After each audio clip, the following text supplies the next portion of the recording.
As many of you may know, the popular podcast known as the Frenemies podcast has officially ended, with Trisha Paytas and Ethan Klein getting into an argument that led to Trisha leaving the show. And now with this huge question being asked, well, why is this huge? Well, I guess that's not really a huge question to begin with. I guess the real question is, what's going to happen now? Well, it's a pretty popular show, as I've been heard. Didn't really watch it myself, but I've seen clips. I've seen the many times Trisha has melted down, but I've seen some clips, and from what I've told, it's very popular. With fans of both Ethan and Trisha stating how much they love their chemistry. While I never, like I said, really watched it, I do see the chemistry between those two, and it's pretty interesting if I do say so myself.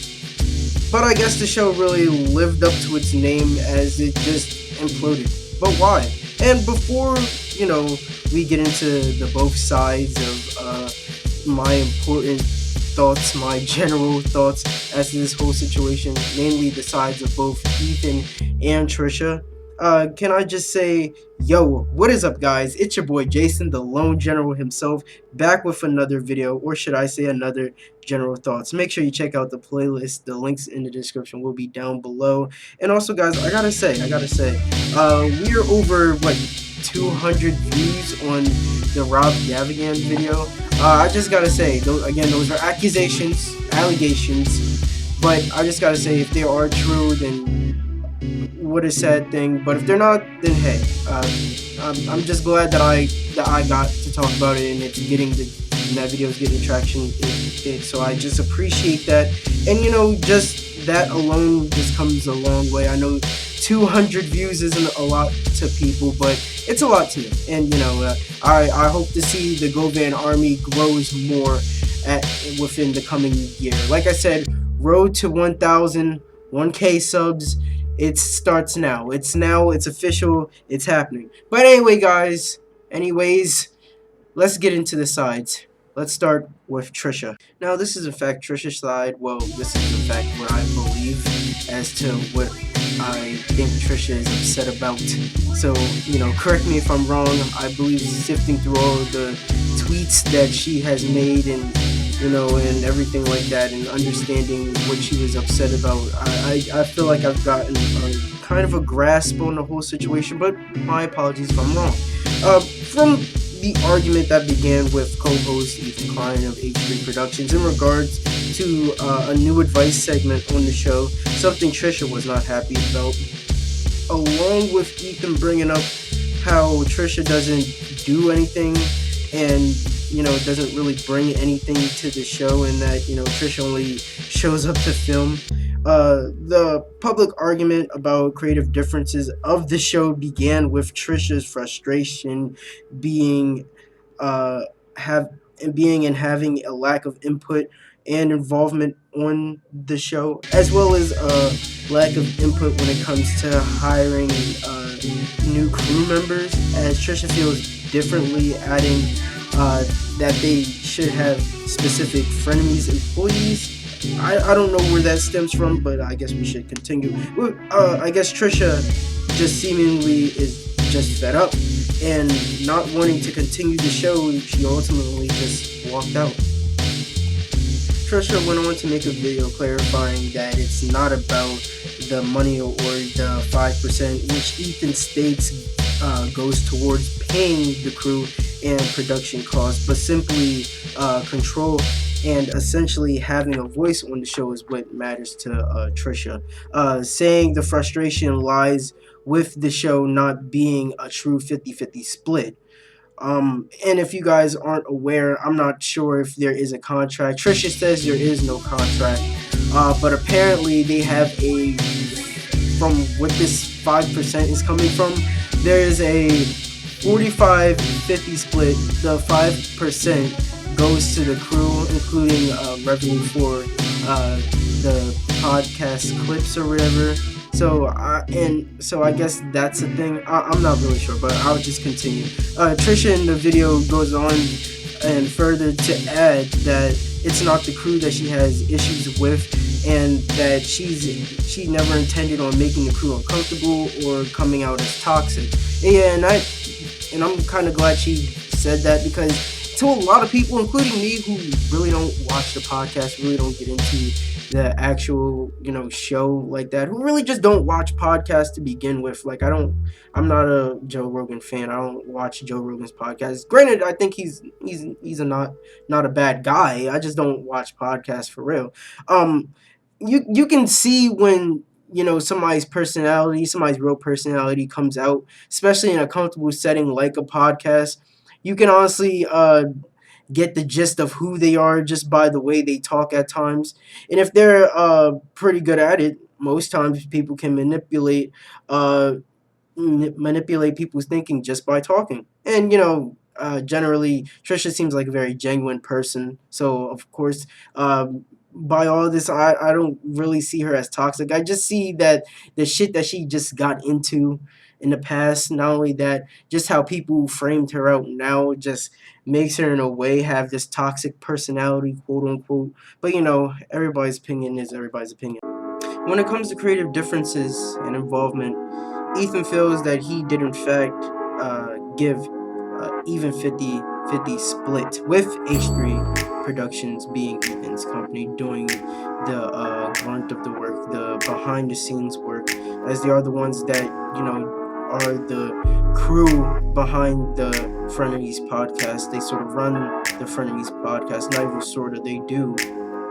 With the actual financial split wise being 50 goes to Ethan, 45 goes to Trisha, and like I said earlier, 5% goes to the crew, including revenue given to the podcast from the highlights of the podcast. Ethan makes it very clear that he doesn't need to notify Trisha of anyone he hires for his company, as the H3 Productions runs Frenemies. Like I said, my apologies. With Ethan going on to state that since it's his company, it's fair that he takes that 5% cut. Now, if you guys aren't familiar, apparently on the podcast during the whole argument, that whole 5% cut actually, I guess in a sense, goes to Ethan. Like Trisha says, there's no contract, so whatever she agrees to, she agrees to. And this 5% in a sense goes to Ethan, because I guess he's not either making much money, or some of the money that he is making, it's being poured into the merch that he's been talking about, that's worth about $100. Maybe he wants to pay his crew a bit more. There's a lot of things as to why he's taking that extra 5%. But it's whatever to me, because there's no contract, right, Trisha? After the end of the show, mostly on Twitter, you see Ethan projecting a different side of emotion, saying that he was gutted over the situation with, Trisha's video blindsiding him, as he has little to nothing more to say, as he tried so much to save the podcast as humanly as possible. A tweet or so later, Ethan goes on further, talking about how he feels bad that the crew is receiving backlash from the argument, and Trisha's video is so much. I guess you can say it's to the point where like you have people going after the crew of the H3 Productions. You have they're basically bombarding their Instagrams and stuff, so much so that they have to where the crew is basically privating their Instagrams, privating their social medias. And I gotta say, it's kind of sad. It's really ridiculous. I think it's also really petty too. Like honestly, I really don't think that Trisha should be the one getting blamed for this. If anything, it's the people that support her, it's her fans, if anything, it's the trolls, it's the fact that people are upset that the podcast is ending. People shouldn't really take something like this to heart, and I honestly get it. This is sort of like a mommy and daddy divorce situation. Like, mommy, why are you leaving? Daddy, chase her. Son, I don't want to chase her anymore. It's done. She's made her point. She's made her decision. It's fine. Just let her go. and it's honestly sucks for people that have the chemistry that they do. It really shows how much people care about the podcast, how much people really love the podcast, how much people really love their chemistry as frenemies, you know?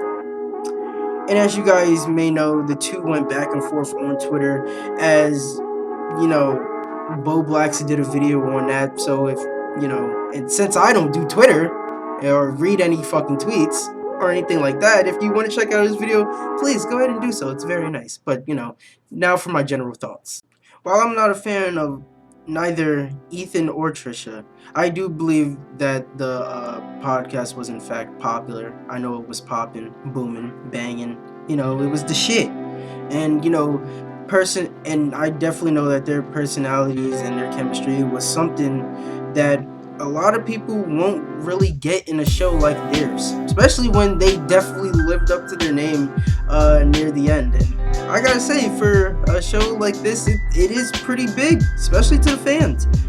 But what does this situation, this debacle, boil down to? Well, two things really.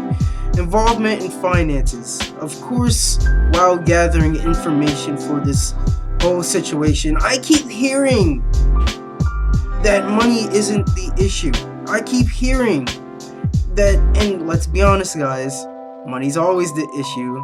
It's always about money, because I hear and I keep hearing, and it just keeps, and it's such a buzzword in my head. This 5% keeps constantly coming up a lot, and while I see it's because of money, as Trisha having little to no input on matters of the podcast, I can see this as being, you know, a catalyst to the whole argument happening. But personally, I can definitely see that this is really overshadowed by the 5%. Like, you know, who cares about the 5%? It's the fact that, you know, they're talking about, and the whole situation revolves around how Trisha doesn't have any freedom on a show, that they're contracted to having 50-50 split when there's no contract, right, Trisha?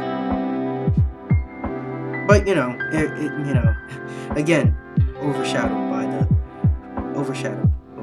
The 5% don't even matter, but you know, of course, that's really what it is. But my thoughts on this whole thing. If you're going to be going into business with someone, make sure they're business oriented.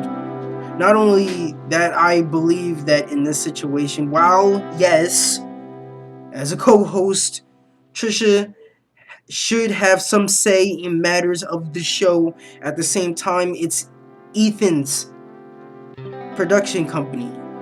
It's his company. It's the H3 production.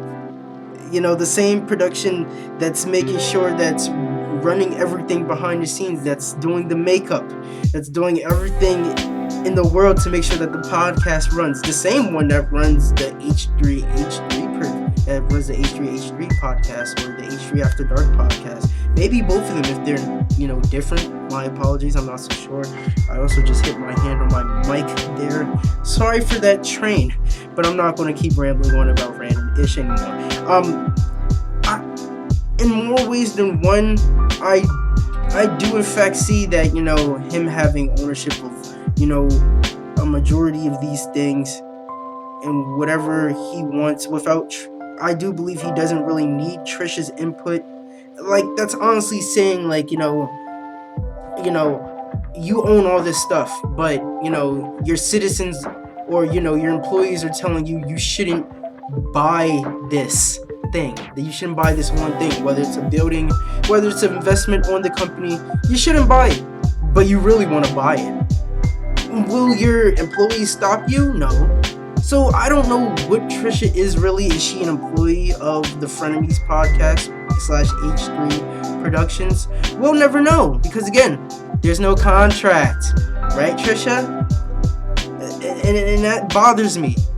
The fact that she's not a business-oriented person just goes to show that you should have gotten some type of contract out of this. You should have talked to your financial advisor, your manager, or something, and could have came up with some sort of financial agreement that could have been beneficial for both parties. I just don't understand. Because if you think about this, you can't really call this a 50-50 split or partnership, if this even is a partnership. Because remember, there's no contract. There's no contract, right, Trisha? There just really isn't. I do think that there, and my apologies, I did in fact write this part before I found out in getting more research about this and finding out that there's no contract. But apparently there is no contract. But this is just what I believe. I do believe that if there is agreed upon 50-50 split, that this 50-50 split should be taken as is, a 50-50 split. But I can truly see why the crew might be upset and uncomfortable filming with Trisha. She's harping and complaining about money or a cut that pays the crew in terms of who's in the right or in the wrong. I'd love to hear your thoughts, because this is honestly a weird situation. Like I said, this feels like a mommy and daddy divorce type thing, and I don't want to get into that because it seems like both parties are really hurt. But guys, as usual, these are not just facts, these are not just my opinions, these are my general thoughts, and I'm going to have to end the video right here. If you like the video, if you are new, or if you're just a member of the GoVan Army, then please hit that like button, hit that subscribe button, and repeat. Like, subscribe, and repeat. Follow me on Twitter and Discord. Links in the description will be down below. This has been your boy Jason, the Lone General himself, signing out. Peace.